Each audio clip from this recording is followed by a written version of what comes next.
I have a lot of prized knives in my collection. A lot of them are not because of what they are, but how I got them. Like my Rat 2 was given to me by my daughter, so I'm especially fond of that knife. Even though I don't carry it that much, even though the Rat 2 is a good knife, but it's not up there for knives I really really dig and stuff like that. But it's that sentimental value. This knife here covers all the bases. It is has massive sentimental value, but also it's just my favorite knife. It is my favorite knife. It's a knife I've always wanted, and then I finally got for my birthday this year. I say finally got. It's not like I was looking for this knife. This knife was created for me by my request and commissioned by my parents for my 50th birthday. There it is. I'm 50 years old. I had just finished interviewing Matt Chase of Hogtooth Knives, and I decided I wanted a knife by him. My dad, incidentally, had called, said, I loved that interview. I want to get you something. And so it all came together. And this is the knife that came out of it. It was no mean feat. It was not an easy task. Just listen to the podcast I just recorded with Matt Chase of Hogtooth Knives about the making of this beautiful beast. All right, let me open it up. I'll show you. But before I get in there, since I always forget to talk about sheaths, and with fixed blades, that is a huge part of the recipe. Let me show you this sheath before I remove the knife.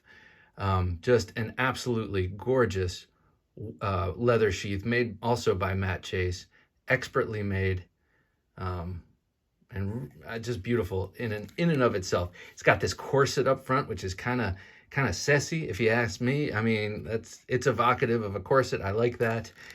It's got this widening out here, so this sort of frog type thing doesn't slip over and slip off. Beautiful retention strap. I love this point in this whole shape. It's just gorgeous. And then this is all one piece. So this is not a removable frog. But it's like the perfect belt. It's a belt loop at the perfect spot that puts the handle in the perfect place. So let me just start by saying Matt Chase can make a knife, but he can really make a sheath too. And I want to show this off before I forget about it, because I'm about to pull out this beautiful thing and get swept away by it. There it is. I'm sure you've seen this already because I've been showing it off quite a bit, but I just need to make a close-up video of it.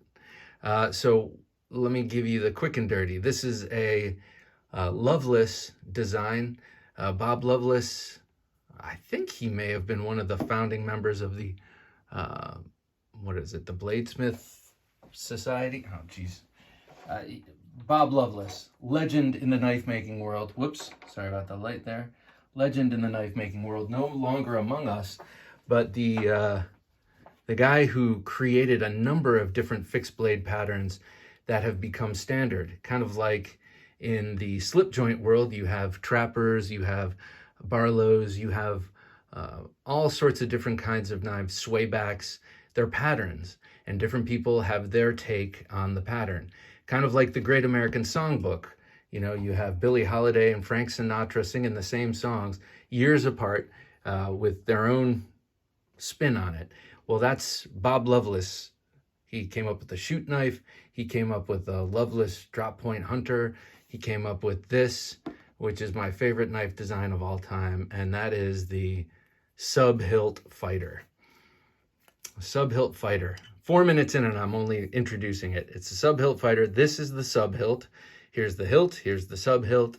And this is what makes it a fighter. You got the Sub-Hilt, and then you've got the long, slender clip point blade, sharp on both edges, all the way from the ricasso. So this is like a dagger, except shaped like a clip point, and then it has this Sub-Hilt. So you want the knife, if it's a fighter, you want it to be slender, because like a dagger or anything else, it's presumed that you're going to be doing some thrusting.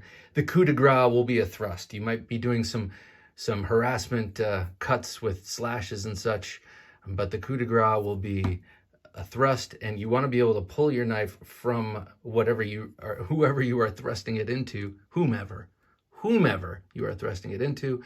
That's why you want the blade slender and tapering, and you don't want any extra jagged things or any, you don't want it to widen towards the tip unless you're just going to be doing a lot of chopping and slashing. So the Loveless Sub-Hilt Fighter, always been one of my favorites, and so this is what I decided I wanted. Another thing that has always been one of my favorites and has grown over the years is Stag, and I have hardly any Stag, but I just think it's a beautiful natural material. I love natural materials. I think the older I get, the more I am moving away from some of the man-made stuff, at least in terms of my taste, and moving back towards this and wood and bone. And but here you have, in this Stag, you have a natural texturing that's really useful for especially a knife like this, where, you know, there are a lot of presumptions that go into the design of this knife. You're in a fighting duel. You're in a knife duel with someone, you know, and you need, you know, retention, guarding your fingers, and retention is of utmost value. And, you know, this helps you pull out. This also helps, you can do kind of like, hold it almost like a drumstick. So it's kind of like a trigger for snap cuts and stuff like this. This, of course, is all theoretical. I've never tested this out in the gauntlet of street battle or anything like that. Haven't been in a duel, thank God. But these are the ideas that go into it anyway. Incidentally, I bumped into Matt Chase. I know you've probably heard this story at Blade Show 2021, and he was there looking for materials. Chief among them, or, you know, among those materials he was searching for was the Stag, and he found this at that show. And I am not going to catalog all of the challenges he had making this, is what I asked him to make. But you can find that on the podcast. He really goes into depth. I had him back on to talk specifically about building this knife for me. And there were some challenges along the way. All right, so since we're looking at the handle, let's start with the handle. So the handle is Stag, and these pins are silver.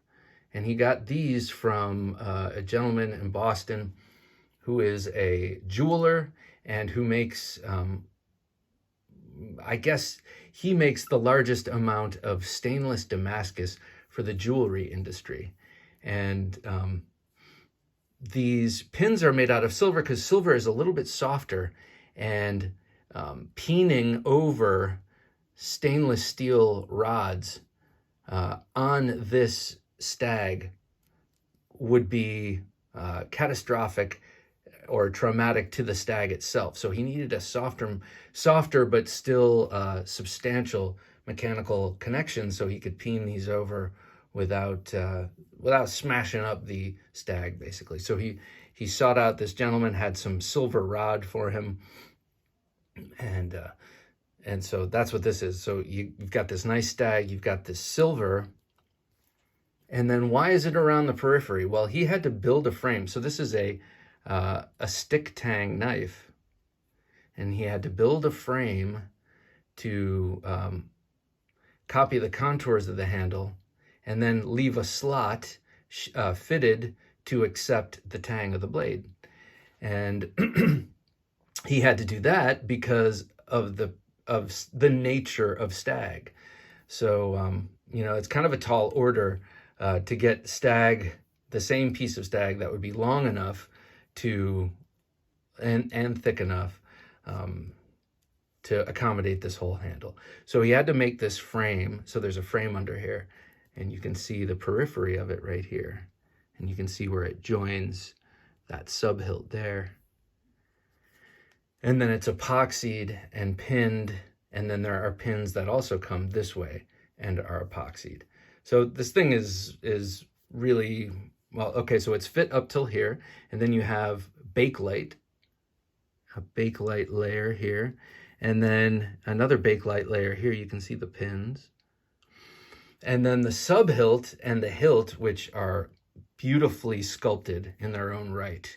I mean, I am so, you know, the way these are sculpted exceed my expectations. If I got much poorly, much more, I don't know, if I got if I got poorly compared to this sculpted, all right, I'm going to stop what I'm saying. What I'm saying is I wasn't expecting it to be this awesome. I was expecting awesome, but not this awesome. I love the shapes and the sculpting he gave to this. Anyway, these are wrought iron.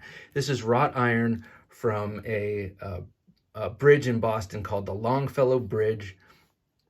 A friend of Matt's is an iron worker, was working on the bridge when they were putting new beams and stuff in and removing some of the old stuff, and salvaged some of this wrought iron for Matt. And so Matt, we talked about a wrought iron material for this section here, and he had a couple of options. I think one was an old, what was it, an old plow or something. But I love that this is an old, piece of an old bridge that people crossed on a daily basis for over 100 years in Boston. Which, yeah, I love Boston. I spent a summer there when I was in college, and it always left an impression. I always loved it. And so I'm happy to have that detail on there. This not ancient, but this very old material, way older than I am. And this knife is commemorating how old I am. So, and then you have this stag, which was from a natural living creature, beautiful creature of the forest. And then this bakelite, which is a cool material too. So you have it up until here, and you can see here, this is that frame that this sits on, slotted up in here. It's a very complex build. He had to have two different jigs to be able to drill holes through the stag and through this and have it all be true. So a lot went into this. Let's see. All right, let's move to the blade here before I talk too much out of school. Hogtooth knives. I love the logo and how beautifully laser etched it's in there. Or I don't know how that's done. Maybe a pantograph. Not sure. But look at this blade. The star of the show. This gorgeous pattern well Damascus blade here. So the dark stuff is $10.95 and the lighter stuff is $15 and $20. And it's interesting how he made this. He formed, sandwiched a billet of this stuff, pounded it, cut it, stacked it, pounded it, cut it, stacked it, until it was a block.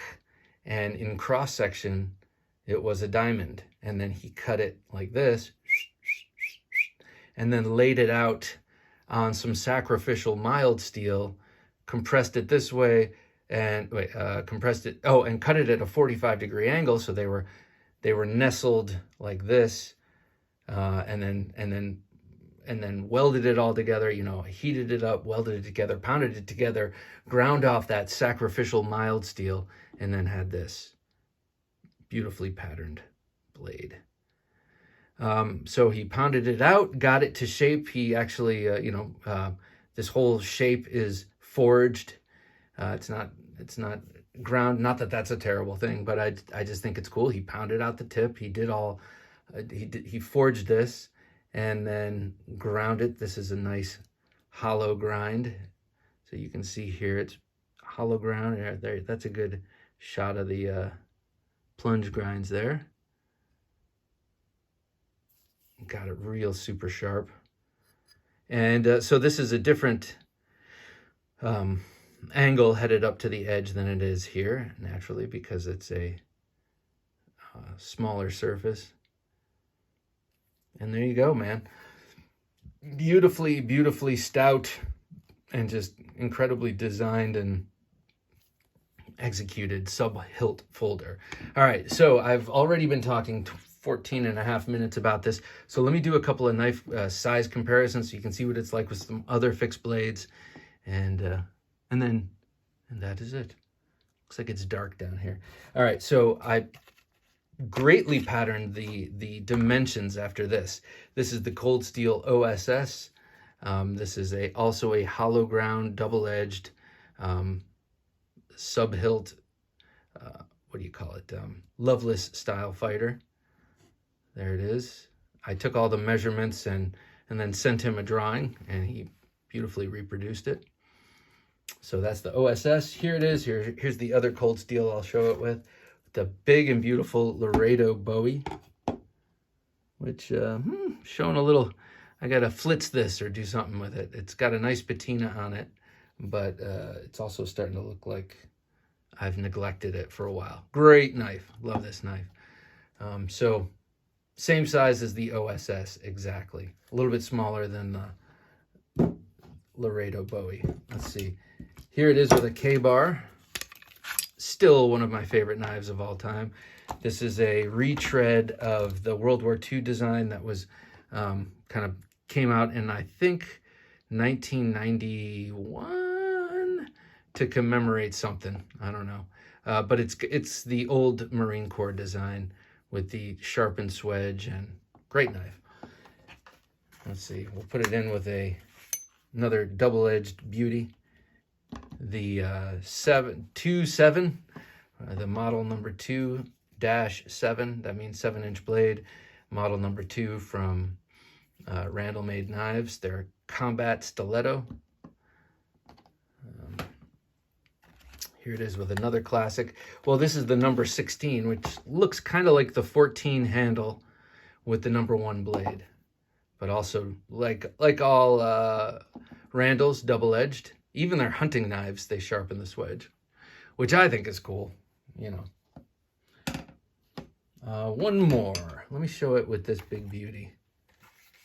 Here it is with my V44 Marine Raider style Bowie with the Moran style handle. This is a Bark River Knives joint. Love this knife. All right, so there it is, ladies and gentlemen, my prized knife. I have a big collection of knives, and I love all of them for one reason or another. And then there's a group of them that are way up in the pantheon because people I love have given them to me. And this knife is way up there. You know, my parents, who I'll go on the record as saying are awesome. I'm one of those lucky people who have great parents. And then it's been such a great pleasure getting to know Matt. And man, what a fantastic knife.